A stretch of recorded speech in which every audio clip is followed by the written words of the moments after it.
This is David Garofalo of the Cigar Authority. You're listening to the Leaf and Ash Podcast, the cigar podcast that I listen to.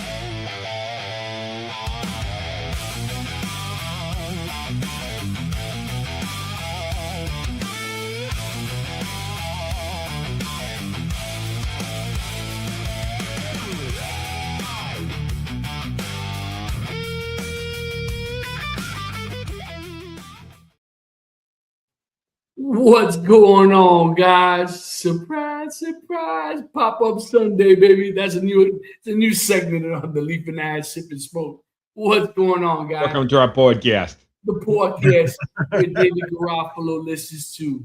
We absolutely love that guy. As you guys know, David Garofalo is a good friend of the show.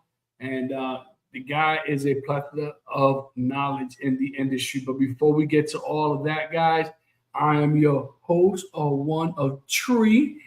Panda, baby. Let's go. Before I even go, Rob's already started. Hello, Don at PC. What's going on, guys? I'm your host, Panda, with my other two compadres. As you can see, we got Mr. PC, a.k.a. Silverback. Oh, last shot. Look at him. Got the hat going. Got the shirt going, slim pimping, sexy chocolate cooking. What? You're gonna make me think I'm 20 years younger, bro. I'm telling you, man. And keep it coming. I know we know this guy here, right there, the bouginess of all bougie Don, the bougie Don. What up, bougie? What's going on? Happy Sunday. Oh man. So what are you sipping on? What are you smoking on? I am sipping on the Elijah Craig toasted rye. Okay. And I am smoking right now. I'm finishing up the Haze Gray Bussola. Nice. And I got a West Tampa Attic Series on deck. Okay. Oh man, you know what? I need to get me some more. I'm out, man. I'm out of them bad boys.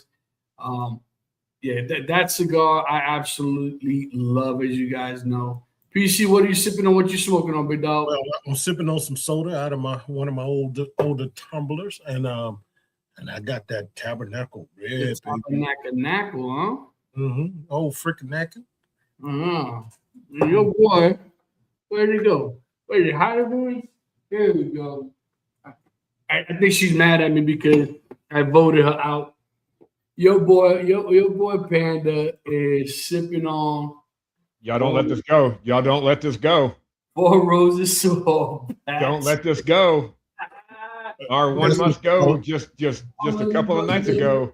Our one must go. Hey, that's it. That's remorse, man. and your boy Panda is first on trying the Crown Heads Broadway. Okay.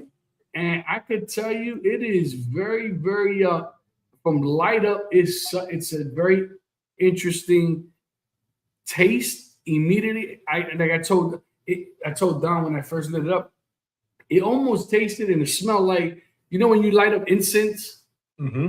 you know, and I hate to kind of be like, you know, when you go like to Indian store, like they have all the incense of that's what this immediately reminded me of. But I mean, heavy cedar in this cigar, but okay. It's not bad. And then I have on backup the Rojas Blue Bonnet. Oh, okay. Another cigar that I have never had. So I got these from Cigar Vault. As you guys know, they're one of our sponsors. So, of course, we got to show them the love just the same. Mm-hmm. I absolutely love so far it's different. You know what I mean? I absolutely love trying something new. And Crown Heads, guys, you know, we were talking about it earlier today. You know, to me, I don't think Crown Heads is talked about enough. Yeah. Right? Like, why do you guys think that is? Why do you think that Crown Head has not gotten their recognition or their accolades? I think they're kind of right on that cusp of boutique and legacy. You know, they don't fit really with the boutique because they're too big for that, but they don't really fit with the Perdomos and all those. So they may fall kind of in that gap. I mean, that's just a guess. I don't know, but But that makes sense though, man. But then you don't see a lot of people, like you say, like in roundabout talks, talking about crown heads or something like that. It may just be they're not putting the marketing behind it, man. You know what? I could see that's a key, right? Because marketing is everything in the industry. Right. And to me, and it's true because it's seldom that you ever hear someone talk about crown heads. I mean, people know crown heads. Like I absolutely love the Meat Diaz Habano, over the Maduro. I love the Cornetas. The Corneta is another great smoke. Cornetas is good. Blood medicine's good. Yeah, the blood medicine, the one that cost me almost my life, as we all know. But it's just But I think to me, I compare crown heads to like Illusion, right? Right. To me, those two companies, people know them, people like them, people talk about them, but I don't think they are. PC, I think you hit the nail on the head. I don't think the marketing is there, and there is some truth to that, right? That, depending on where they're coming from, Dirt Diver 123.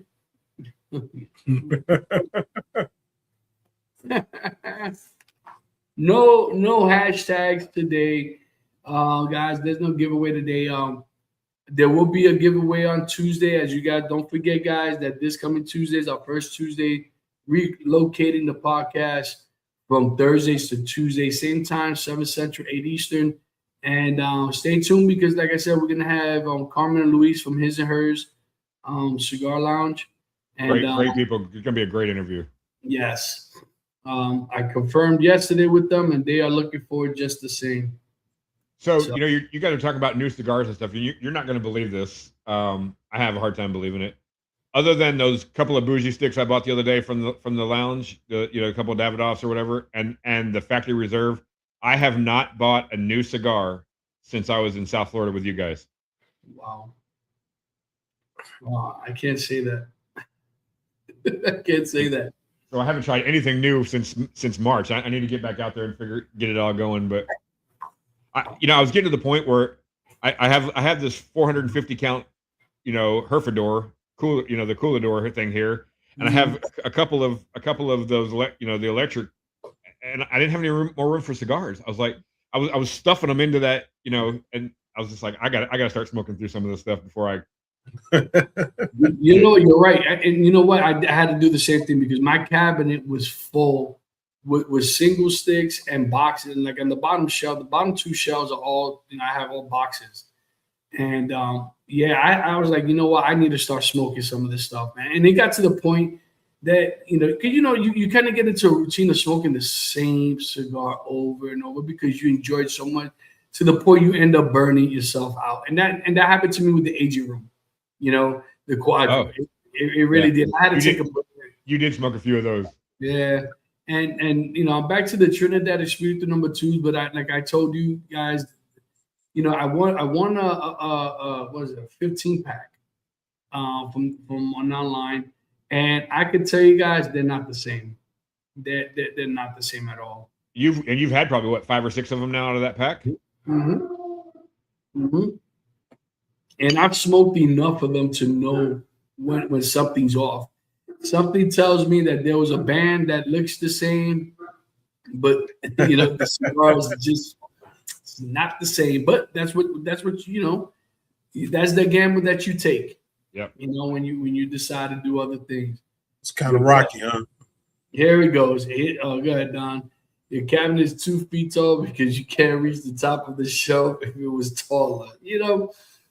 Andrew, I'm so happy. You know what, man? I missed you. Where were you last week, man? Thursday, man. I was talking about you and everything, man. I'm like, what happened to my man crush? Oh, man. But like I said, going back to the Crown Heads and the Illusion, I think that to me, they're both. I think the companies are great smoke. I think they come out with some really good bangers and good flavor profiles on their cigars. So I'm wonder why is it that it's not as big? Because I can tell you right now, the shop, obviously you guys, the Burn One, they had them for a long time. and for whatever reason, they collected dust. And I'm like, I could never understand that because there was a couple of guys that we all have the kind of the same palate, but they never, for whatever, they had to get rid of it. You wouldn't think price point would be a problem, would it? No, I don't think that. I think they're right on point. I was at a cigar event, so what's really next? Oh, okay. The Moonfly is also, yeah, it is. Actually, I was gonna smoke that one again today, but I figured I'll wait for. I like that one. I enjoy smoking out in the morning. But yeah, I mean, so what are your plans for the week? This coming week, other than work? I know you guys, BC, where you headed to, buddy? Man, first off, my first stop is here in Georgia, so that's cool. And I'll have to see where I go from there, man. I'm racking up about 2,000, about 2,500 a week, so I'm liable to be all over, man. I'm in a state near you. Oh man! At any given time. God, 2,500. You drove 2,500 miles in a week. Just this week. No, man, that's a lot. That's a good way to catch hemorrhoids.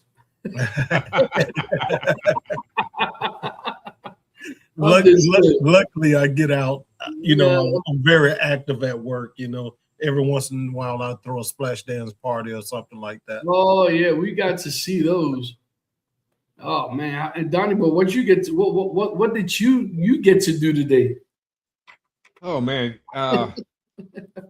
yeah, it's both at the same time. Both of my kids are selling their house, and so you get that. Hey, Dad, can you come help do this? Hey, Dad, can you? Hey, Mom, Dad, can you help? Hey, Mom, Dad, so we went down and helped the son out a little bit, getting this place ready to. I guess I haven't sold a house in 30 years, but I guess nowadays the realtors have a professional photographer come in and do all the stuff, so they tell you exactly how they want it for the photography, and so nice.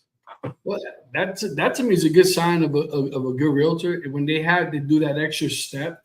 Yeah. Because I've seen people do even the drones, like when you have a house, so they can do around and check out the whole area. Right. And they actually do the drone inside the residence. Do a 360 around fly. It's absolutely crazy, man. Yeah, they got that it's like a 3D printer almost. They do a 360. Yeah, so we're getting ready for that. Both kids are selling their places, so we'll see how that goes. I love, man. Hey, before we go any further, man, I gotta wish my grandson a happy birthday, man. Happy that's right. Yeah. Jackson. 9? You said 9? Yeah. 9 years old, man. Oh, what's his name? Jackson. Jackson, happy birthday, my little brother from another mother. Look at you. Oh, getting big. But let me tell you something. I'm not a grandfather yet. You know what I mean? But and nor is the panda ready right now to be a grandfather right now. It's not up to you. I understand that. But luckily for me, neither of my kids, are ready themselves. So that's a good thing. But my daughter's about, she's 25, going to be 26. My son's going to be 20. And son tells me my son's probably going to give me the first grandchild. Oh my Lord. It's like, it's funny because it never ends, right? You never stop being a parent ever. They could be 80 years old and you're 130, they're still going to be your babies. You know what I mean? And you're always going to try to do whatever you can to take care of them. He still be shorter than the day pattern because of grandfather. He still be the shortest. It's all good. It's all good. But part of me, like I think about that second half of the life, right? Of your life, right? Because you constantly hear the expression, wish I was a grandparent first, right? You know what I mean? But the thing is this, right? Because you had all the trials and tribulations with your kids. You learn from your mistakes because children don't come with instructions. Right. You know, there's no manual of how to raise a child. I mean, obviously you have your basics, right? How to conduct themselves in public, how to, but there's no manual. There's no shortcuts in parenting. That's for sure. And one thing I learned is that embrace of being the bad guy. But go ahead, PC. They have their own personalities, and you have to adjust to whatever they're feeling that day, that minute, that moment, and try to give them the correct advice if they need advice, or if they're emotional, or you're supporting them in sports and all that good stuff, man. And so you just got to deal with personalities, and you got to be gentle at times when and then at times you need to be firm. So, well, I'm not a grandfather yet either, but I've heard that the good part about being a grandfather is you get to give them back at the end of the day. Hello. But my mother-in-law had a sign in it. She still has a sign in her kitchen that says, "If I knew how much fun being a grandparent was, I'd have had them first." Yeah, no kidding. No kidding. I'm telling you, man. And mind you, you try to do your best as a parent. What's this now? Parent will be in diapers with grandbabies. Yeah, we'll be changing each other's diapers. It's all good. Hey, you got that right. Brent says, load them up with sugar and send them back. Oh, my Lord. Listen, you know what I'm going to do? I'm going to tell you right now. Especially if it doesn't matter, honestly, because whether I have a granddaughter or a grandson, I'm going to buy them the biggest drum set for their house. Like ever. Like ever. You don't understand. Papa, G-Pog Panda is gonna go ham on buying them the loudest, annoying things that they could possibly have, because this is payback. It's payback time. Yeah. But I know I'm gonna embrace it. Part of me, I'm excited, but at the same time, there's things that the Panda still wants to do before that comes about. I want to be able to have the time for my grandkids. Oh, that's Panda. I love you. Oh yeah. I'm really thankful for that process, man. But it changed the relationship that me and my daughter had, and for the better. And it made it even better when the kids were born, man. So let me tell you something. The amount of squeaky toys that my kids have bought my dog, they got it coming. They got it coming. Gotta get on one of those Simon Says so. Yes, I'm telling you. What was that bop it, right? Oh yeah, bop it, twist it. Oh my God, I'm gonna have them all, man. I'm gonna have it all. Shoot, and you think of all the toys that we had when we were younger. We didn't have, like, growing up, we didn't have a whole lot of toys, but there were certain things that we did have. Like, we loved playing Monopoly.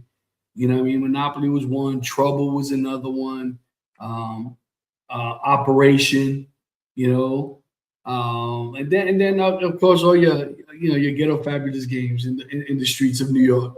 Well, what's funny is there was a comedian, I can't remember his name, Dane Cook, and he did a bit about Monopoly.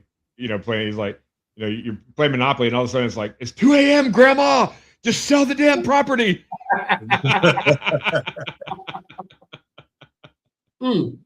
Things got nasty, man. And then you also got to be careful who the hell's the bank, because the bank never seems to be broke. You know what I mean? Yeah, exactly. They got sticky fingers. He goes, wait a minute, how do you have an extra like $5,000 when you paid everybody around you, like $7? Like, how does that work? But what other games did you guys play when you guys were growing up? But me and my grandmother played hearts and checkers and stuff like that, man. So we would play card games and learn to play pity pat tonk. My grandmother taught me all of these things, which was really cool. We had like Chutes and Ladders and that kind of stuff, that back in the day, Man, I learned how to play poker. Why are you so bad at it now then? Dirty. Bada dog. bing. Well, listen, sometimes you got to give charity. You know what I mean? Just saying. But I used to play with my grandfather. I would play with my grandfather for pennies. He had a big jar of pennies. When you want to talk about a cheat, that old man could have. If you don't want watching that old man, he was cheating you blind, man.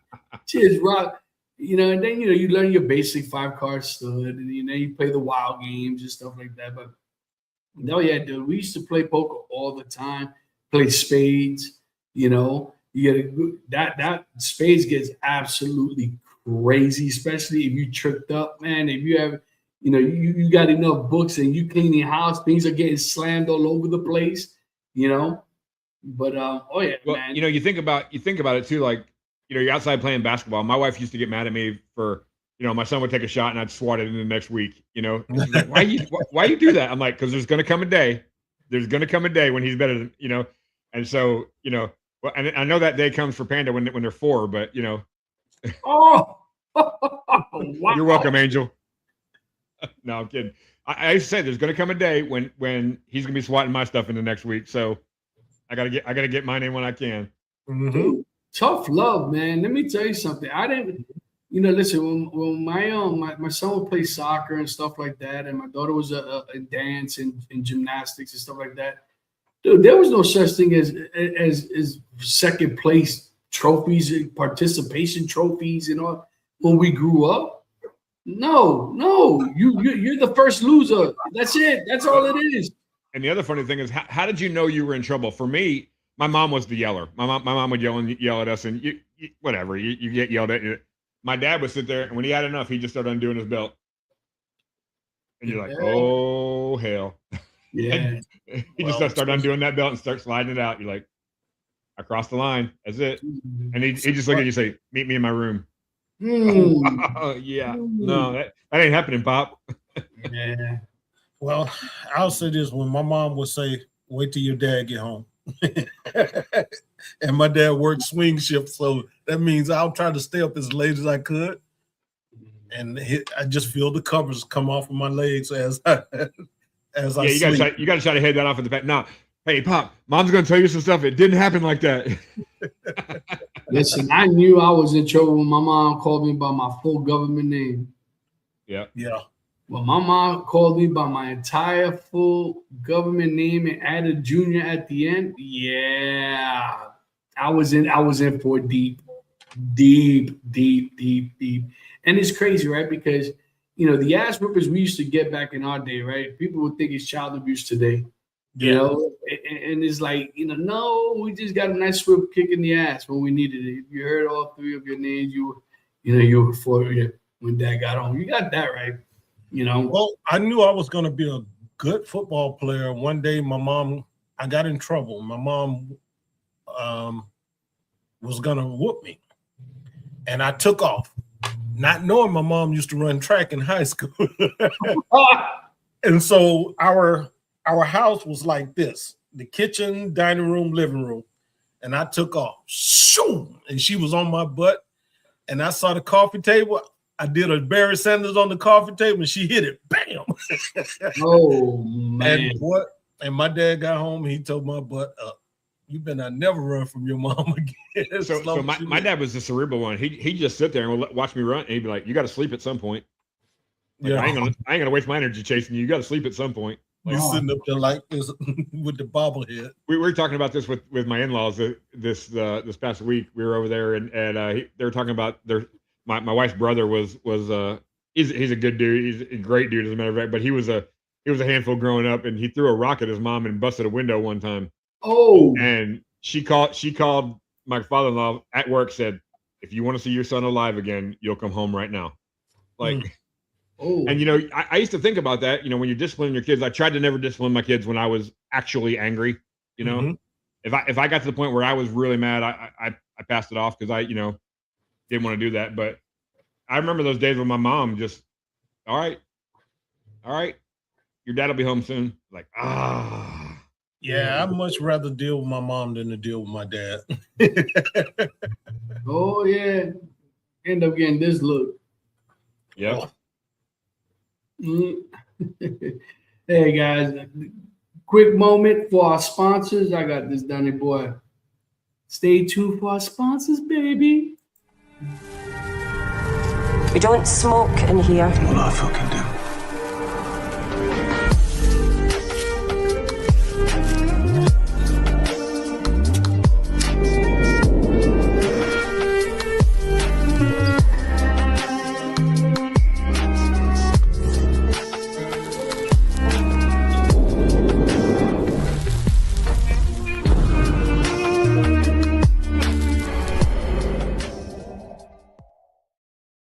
I do too.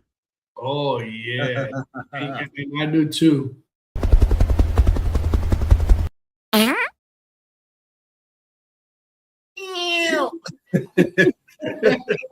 Down goes Frazier.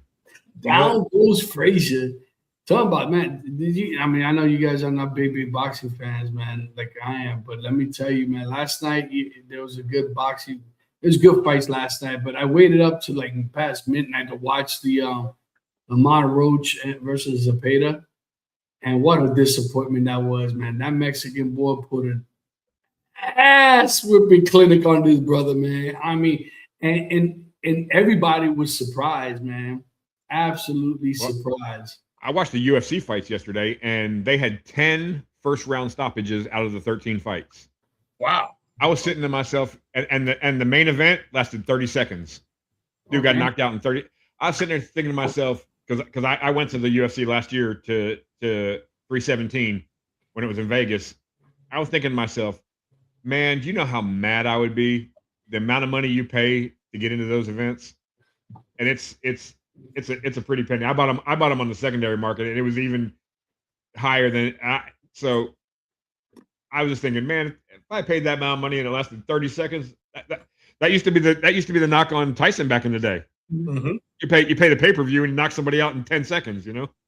Well, and that's when pay-per-view first came out, right? Right. And they were asking, even back then, it was like, $50, and $50 back then was a lot of money. Then it went up to 100. Yeah. Yeah.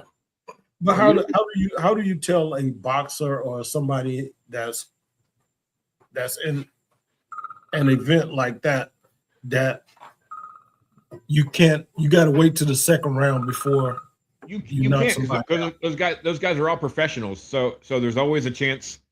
That guy's always got a puncher's chance, you know. Yeah, listen, in boxing is always like that, right? In boxing, all it takes you could got perfect example is the Anthony Joshua fight, the heavyweight, right? The guy got knocked down twice in the first round. Anthony Joshua, right? And he he absolutely, hold on. Did you? Yeah, I'm gonna mute it real quick. To me, and then what happened in the second round? Anthony Joshua, he got into his real guy's legs underneath him again and knocked the guy out. I mean, he was almost out the ring. So that happened a couple of cards ago in the UFC the last Yuri Prohaska fight. The other dude tore his ACL in the first round, kind of like Conor McGregor, and he knew right away when he went back to the corner. Hold on. It must be the grandson. It's the grandson. I told him I'll put him on. So you guys... Hold on, PC. I'm trying to get. I don't know why I have the clock and everything blocking my. I can't move this. There we go. Where is that? There we go. What's going on, Jackson? Happy birthday, buddy. Happy birthday. Thank you. He said, You're thank welcome. you. Look at Yeah, you. so, yeah, sorry. Yeah, I'm going to take this for a second. I'll be right back. Yeah, no problem. But yeah, so the guy tore his ACL. He knew when he went back to the corner, the fight was going to be over because they weren't going to let him continue. Right. He went ham and knocked out Prohaska before he went back to the corner. Like that guy's they always got a puncher's chance, you know. Listen, it's especially in UFC because their gloves are a lot lighter, right? They're not like boxing, not 8 ounce, 12 ounce, whatever. They barely have anything. Yeah, they're 3 to 4 ounces. So think about that, man. You almost just shy of bare knuckles. You know, Well, and I give Prohaska some credit in that fight, but also some critique because he said after the fight, look, I could have went after his leg when I knew it was compromised, but I didn't want to win the fight like that. Mm. And I'm like, yeah, but when you're talking the amount of money, and that kind of stuff, and that's you got to if a guy's compromised, you got to take advantage of it, you know. I get that, and that there is, but you know what? It shows a lot of respect that he has for the guy because you know what? He could have probably went after the leg, damaged it even more, and ended that guy's career. Yep. You know what I mean? So I get it. Listen, like I've seen like that in boxing too. Again, I'm sorry. That's like when Conor went down with his knee in the last one. Holloway could have destroyed it, and he just backed off and just come on, man, stop the fight, you know. Yeah, that was just. I think Conor McGregor's done. You know what I mean? I think this. You know, he's not hurting for money, you know, or you hope he's not anyways. You know what I'm saying? Now he's got a year of rehab to get back to where, you know, to get back to even close to where he was. I think it's over. Yeah, because this is his opposite leg from the first injury. Oh, is that right? I didn't even know that. Yeah. You know, I believe it was his left leg that got shattered in the fight. And then this time it was his right knee. I believe so. Anyone on the chat could fact check me on that. I'm not sure if that's true. What do you think about the theory out there that it was hurt before he got in the ring? I believe it. Yeah. I believe it because you can see it when he's approaching the ring. You know, even though they showed him doing those air kicks during training, you know, I think that he possibly might have injured it just before. You know, what's going on there, brother? PC, unmute yourself, brother. I end up muting you, bro. Sorry about that. Can you unmute yourself or you need me to do it? Yeah, I got you. There you go. Yeah, who's this we're talking about doing air kicks and possibly injured? We're talking about the McGregor, whether his leg was hurt before the fight or not. Yeah. There is signs, like I said, when he was entering the ring, that stumbled before he got to the ring. So yeah, that's exactly what I'm talking about, Brent. You know, when they do, you know, when they grease him up and they check his glove. When he was pulling his shoe off, you could tell he had there was something wrong. There was something wrong. That little tippy tap step to try to get his He shoe was off. He was a little ginger on the leg. Mm-hmm. I didn't pay that any attention. I'll go back and look at it, but man, I hate that for him, though. You know. Listen, I do too. I mean, listen. I honestly love the guy, hate the guy. I think he was good for the sport. Oh, yeah. Absolutely. Yeah. He's he was the, what do they call that in wrestling? The heel, you know, every sport's got to have a heel, you know, and he was that guy. But, you know, the thing about it, in his prime, he was good, you know, and he's entertaining, right? Entertaining, because right. He's very He knows how to sell a fight. Of course. You know, and he, listen, he was able to take his charisma and elevate it 100-fold, right? Yeah, there is some sense of arrogance there, but you know what? In that type of atmosphere, there was always arrogance. Let me tell you something. His cigar is good too, and from what I've read, he's got some involvement in it. It's not just him pushing it off on somebody. So his cigars are good. We wouldn't know, but you know, I can tell you where to buy them.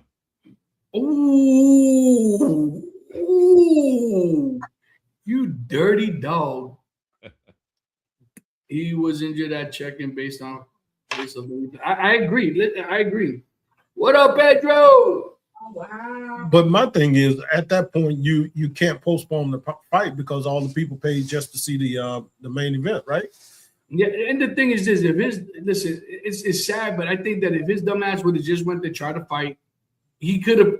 Do I think he was going to win? No, you know what I mean. But the reality is, wait. What? Did you think he was going to win? No. Did you not put money that he was going to win? Of course. He was the underdog. Hey, real quick, Pedro, I'm burning my fingers on this Busela, baby. Okay. So good. Oh, Santiago's in the house. What's going on, Bubba? Long time. Good to see you, man. What's going on, Bubba? Santiago Cigars, man. Our very first conversation on the podcast was about that man and his cigars. He still collected big money regardless. Yes, he did. Yeah, he did. You know what did we end up saying that he ended up making? What was it that? Because I know Callaway only made like $3 million, and I say just only $3 million, but you know, it was an excess of I'm probably speaking out of my neck here, but it was something like 30 million or something he made on that fight. something like that. I think it was Yeah. 30 million. Yeah. So, That's crazy.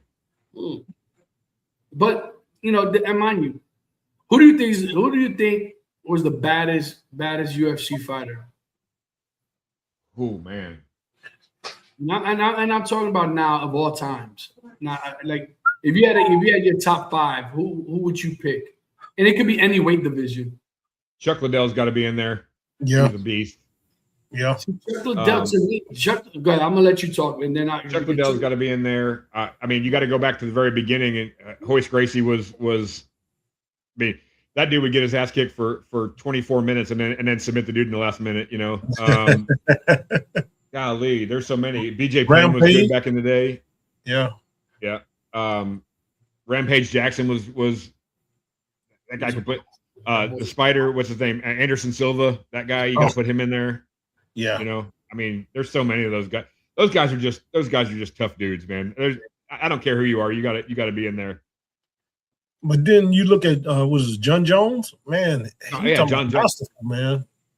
Yeah, he's another one. Love him or hate him, you got to give him his props. You know. Yeah. Cigars and dads, what's going on, buddy? Yeah, man, we're just chopping it up on a Sunday. Yeah, it's a meet, right? You got Fry, you know. Oh, Don Fry, yeah. Now I'm aging myself. St. Pierre, Yeah, you know, George St. Pierre, yeah. George St. Pierre. You got to give it to him. You know, Hoist Gracie. You know what? Like, what the respect that I have for him. If you guys remember, when UFC first started, there was no weight divisions. Not only that, they fought 2 or 3 times a night. Correct. Really? That's what I'm saying. Oh yeah, it was a tournament. It was a one-night tournament. Yeah, and that's what I'm saying. So think about it. Back then, there was no weight division. You know what I mean? If you go back, the weight divisions didn't start until Dana White came in, because Dana White came from the boxing realm, and he's the one that kind of made things into different divisions and made it more like boxing as far as competitiveness. You know, but think about it, right? It changed drastically. Jake Paul, Mike Tyson, without a doubt. That was a money grab. Yeah. I'm glad I didn't spend my money on that. I'm glad I did not spend my money on that. Yeah, you're right. Whoa. But that's what I'm saying. You think about all these guys, you know, what did you guys think about Tito Ortiz? Yeah, I mean, again, you got, you know, great fighter, you know. Yeah, and then I mean, you also got don't forget, Khabib, you know. Khabib. Yeah, you got I'm trying to think. I'm trying to remember the old timers too, man, because you can't not talk about it. You know, what's his name from the Lions Den, Shamrock. Oh, Ken Shamrock. Yeah. Golly, how do you forget that guy? Yeah. Ken Shamrock, you know, that was then you had oh my God, there was so many damn good fighters, man. Paul fight, yeah, it was a joke, man. But you know what? I think honestly, say what you wanted to say about the Paul, you know, Jake Paul and his brother. What's his name? Logan. You know, yeah, these guys were a bunch of YouTubers. They were making millions of dollars then, making asses of themselves. But I got to give it to the younger one, because the younger one is the brains of the thing. You Logan? know. Yeah. No, Jake is the youngest? Jake is the youngest. And there's another one, Robbie Lawler. Yeah, Robbie Lawler. How about that? Oh, yeah. I mean, but what's the kid? What's the guy that now he has like a speech impediment? Like I think it was an accident. Oh, Matt Hughes. No, not Matt Hughes. Matt Hughes. Yeah. What are we smoking? Well, I'm about to finish the Crown Heads on Broadway. I'm almost done with it. I just finished the Hayes Gray Busela. Now I just lit up a West Tampa Attic series. And I have a Tabernacle Red. I'll say this, man, but you look at the progression of the sport, how the rules have changed just a little bit. They're saving these guys from those concussions at the end. And, you know, because some people just get total blank knocked out, man. And just to keep beating on them while they're out, you know, I'm glad that the ref jumps in a little. Yeah, back in the day, you either went unconscious or you tapped, one of the two. Mhm. Yeah. Oh yeah. I had dinner with Tito Ortiz and Jen Jameson when they dated. She was tougher than him. Oh my God, AJ, it's never boring, dude. There's a joke there. Oh, there's another one. There's another one. Randy Couture. Randy Couture, of course. And you know, it's crazy that they've tried to eliminate Randy Couture from UFC. You know, I don't think he'll ever make Hall of Fame. He's not a Hall of Famer there. No, he is. Actually, he is a Hall of Famer, ain't he? He's got to be. I mean, he's got to be. I know him and Dana White had a massive falling out, you know. But going back to what's his face? Who's the one? Who's Chuck Liddell? Like, to me, the guy with shit. To me, I just saw him as a brawler. You know what I mean? A guy that was able to take a hit and was able to hit really hard. Yeah, You know what I he mean? wasn't a great ground guy. He wasn't a great technical guy. Yeah, He was not a technical guy. but you catch one of them right hands, you're going to sleep. Oh yeah. Remember when he knocked out? Was it talking about Tito Ortiz? Did he knock out Tito Ortiz? I think so. You know. And that fight where he got knocked out, I was a big Chuck Liddell guy. When he got knocked out, I was sad. I had that same feeling to me, like when Buster Douglas knocked Tyson out. I was like, oh, you know. Yeah, and let me tell you, I remember that, man. I remember that it was yesterday. You could tell Tyson was not training. He really didn't train a whole lot, and you knew. You already knew. How about Pedro says, how about the females, Amanda Nunes? Let me tell you something. And listen, you got to, if you get to mention her, you got to mention Rousey. Yep. You know, I still think Nunes was a better fighter, but a more technical fighter, right? But let me tell you something. When Ronda Rousey fought Holly Holmes, I told my coworkers, I've always been a Ronda Rousey fan. I said Holly Holmes is gonna take it to her because she was a professional kickboxer who knows how to use her distance. And Ronda Rousey, she's a judo practitioner. In order for you to get in, you got to get close. You got to get in. Mm-hmm. And when she caught her with that roundhouse, it was over. It was over. And then, mind you, Amanda Nunes fought her right afterwards, and Ronda Rousey did absolutely nothing to change her game plan. Yep. You know, so it was absolutely crazy. But that's the thing. At the end of Ronda's career, man, you can tell she just didn't have it in her no more. And I know a lot of athletes get to that point. But once you reach that pinnacle and then you start going down just a little bit, doesn't mean that you can't perform. It's just that you don't see the same dog in them when they first start. You know, I was really looking forward to that Amanda Nunes, Kayla Harrison fight until Kayla hurt. She got hurt. She had to have neck surgery, but I think that would have been a good fight. No, but also, did you guys ever get to see that one-on-one? I almost call it a documentary because it wasn't. It was an interview with Ronda Rousey. I forgot who interviewed her. And for the first time, she openly discussed about all the concussions over the years that she sustained, even when she was younger and into her adulthood. And she also talked about the dark place she went to when she lost. She didn't know how to lose. Right. Yeah. Right. You know, and the thing is this, and those who've ever sustained a concussion, you know, let me tell you, it's not fun. Because I've had them, and it's not fun. And the thing is this, once you sustain a concussion, and then it's easy to sustain a concussion right after. You know, it's easier for you to continue getting concussions. And that's exactly what was happening with her. And when she got that kick in the face by Holly Holmes, you could see it in her face. Yeah. And the same thing when she fought Nunes. When Nunes caught her on that chin and rocked her head, you could see she was out. I mean, she was done. Yeah. But yeah, I mean, now you got the bare knuckle fighting, which just seems to be coming up now, right? And you got to, you know, the Vargas brothers. Now the Vargas family comes from the professional boxing realm, and his oldest son and his youngest son just fought their first professional bare knuckle fight, and they completely dominated. You know, which was pretty interesting. So Pedro, if you're still here, I don't mean to bring up a sore subject if it is, but how did your guy do yesterday? I know Hayes Gray sponsoring a fighter in the lower ranks. How did he do yesterday?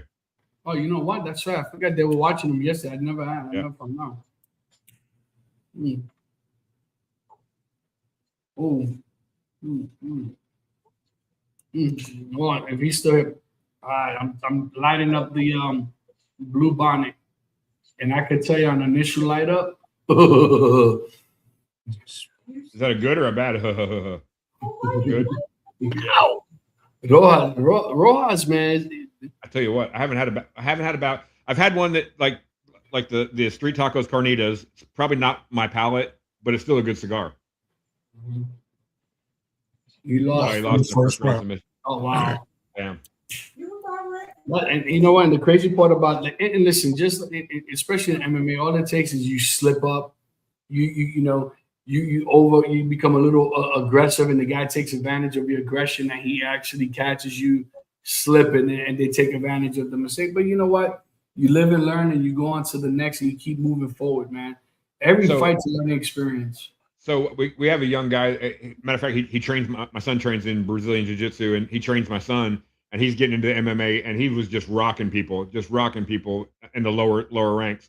And UFC just came out with that BJJ league, the Brazilian Jiu-Jitsu league, and this dude called him out. Like he had never fought a fight in Brazilian Jiu-Jitsu. This dude called him out because he had beat him back in the old tournaments and stuff. This dude called him out. His first fight in the UFC BJJ was a title fight, and he won. So dude had one fight. He's the champion. Oh, dang. Nice. That's what happens, man. You just never know. People change over. Listen, if you're a true practitioner, as time progresses, you're supposed to get better, right? Right. If you take it serious, and to me, I listen. I you guys know I've been in the arts since I was 12 years old, and I absolutely love it. I don't talk about it as much, you know what I mean, but I've learned to adapt and adjust my art to my profession, and it has saved me on a bunch of occasions. Hey, shout out to his and hers. I got to make sure that every time I pour a drink, I got to make sure I show Carmen Louis that I'm using their mug. Yeah, there's a young guy coming up right now. His name's Navajo Sterling. He fought Jan Blachowicz yesterday and knocked him clean out in the first round. Opened him up, knocked him out. So keep an eye out for that guy. He's a young guy. There's a lot of up and coming, man. There's a lot of up and coming. I said it once, I'm gonna say it again, man. I know I used to be tough when I was younger, man, but I couldn't take that kind of beating though. Even if I had the skills, I just it would frustrate me to no end. Just that you touch me. How do you get punched in the face and not want to go bite that guy or something? I know, but he's like, forget this. Pulling Mike Tyson on you. Yeah, for sure. Oh man, listen, and it's crazy because in my era it was kickboxing. That's what I did. That was the tournaments that I would enter. Local kickboxing tournaments or just regular kumite. Which was, and then you have freestyle fighting, which is the self-defense divisions and stuff like that. But let me tell you something, like back in my era, like I feel like our generation is like the last era of like that full point contact point system as opposed to now. I went to a martial arts tournament a few years back, and all of a sudden I'm watching the kumite, right? The fighting, and I saw this guy got I don't know about 4 or 5 inches away from the guy's face. The guy smacked it out his waist. They stopped the fight and they called it a focus punch.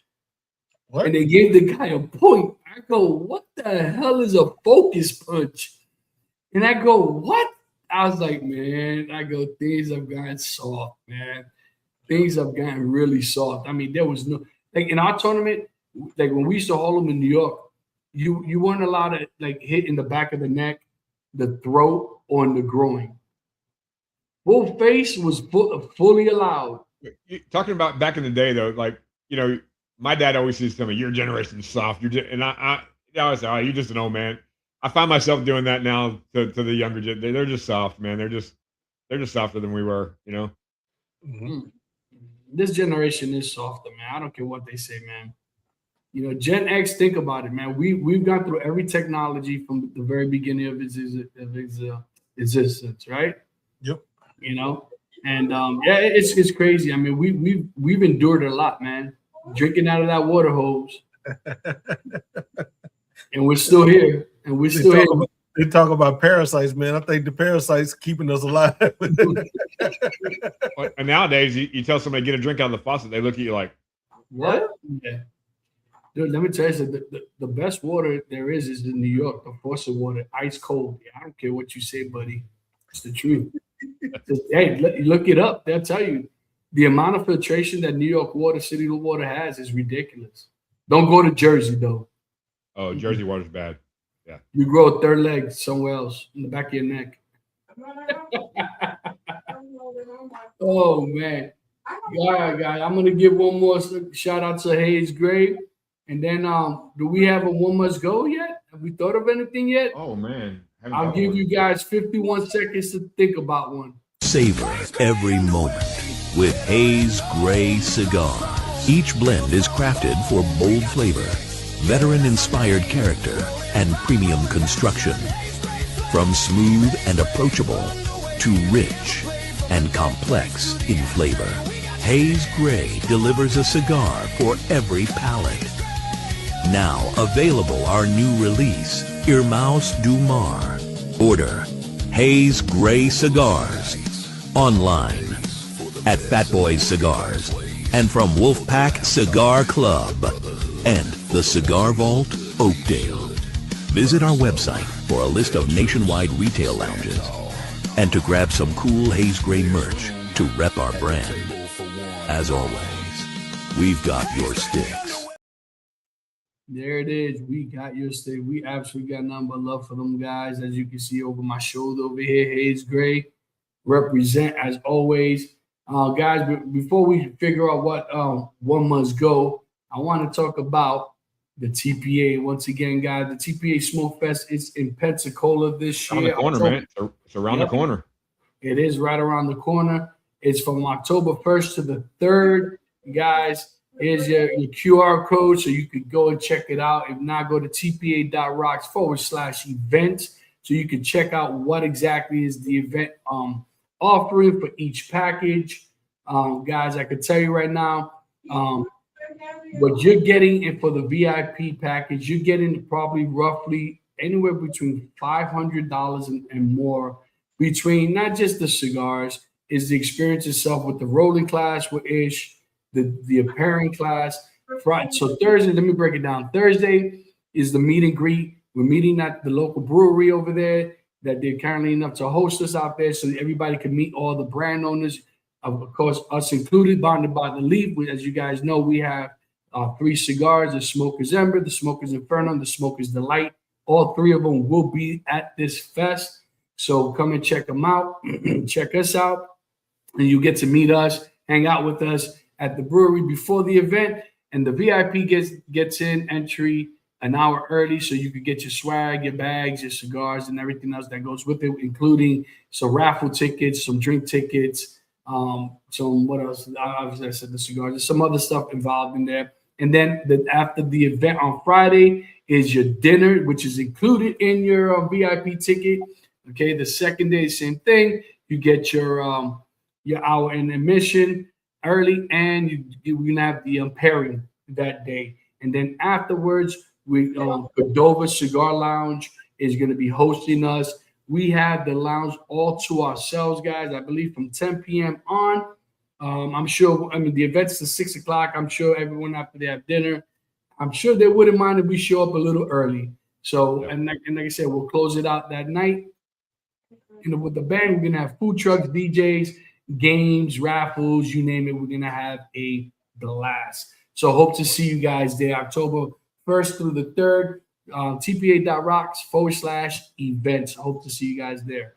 Well, and I didn't want to. Speaking of festivals, I didn't want to get this live get away from us without me saying, and he couldn't be here tonight because he's traveling somewhere in Podunk, Nebraska. He didn't have any service, but how proud I am and how proud we are as a group of our boy JJ. Man, if you guys would have known JJ when we first started talking about growing this thing and doing this thing, JJ was the shyest, in his shell, hardly spoke, and that guy has gone for, you know, those of you who don't know, he used to work for like the city and the tribe that he lives by, doing maintenance and you know, chainsawing and all that kind of stuff, and he has parlayed that into a career doing selling cigars, and he went out to the Rocky Mountain Cigar Festival this weekend and freaking he was like a kid bouncing off the walls last night. I was so proud of him, man. Like, Yeah.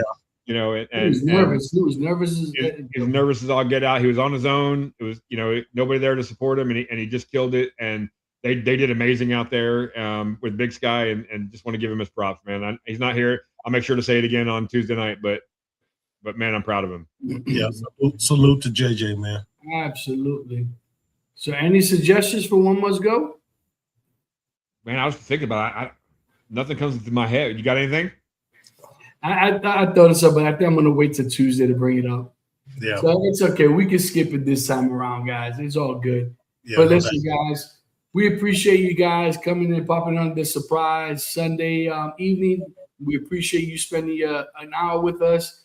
And as always, guys, you know, if you like what you see, hit that subscribe button. Make sure you share it. We're still trying to get to that 1,000 subscribers. We're getting there. We're at 680 right now, I believe. nice.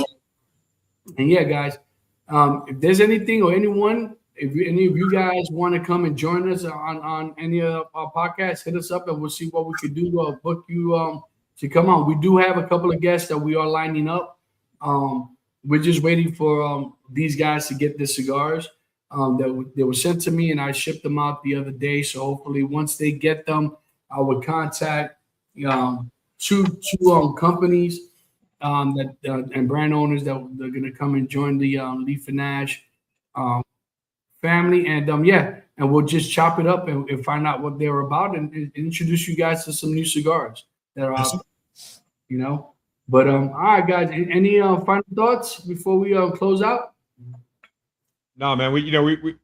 It's so funny. We sit around, you know, on Discord, you know, a couple. You know, almost every night, just chopping it up, and we just decided, hey man, let's go live and see what we had nothing to talk about tonight. We had nothing scripted, nothing. We just said let's hit the live button and see what happens. So thanks for coming on the ride with us, man. Yeah, PC. Well, I'll say this: any guest that we have on, man, please support our guests, man, and try new cigars, man. Try new things. There's so many different brands out there, man. You'll be surprised what you run into, and thanks for supporting us at the same time. Right. And guys, once again, this is a friendly reminder that we will be changing from Thursday nights to Tuesday nights, effective this coming Tuesday. And don't miss out on our guests from His and Hers, Luis and Carmen from His and Hers Cigar Lounge. They are family to us. So hopefully we'll catch you guys on Tuesday. All right. I'll catch you on the next one. Peace. You got it, Donnie boy, or me? I got it. All right.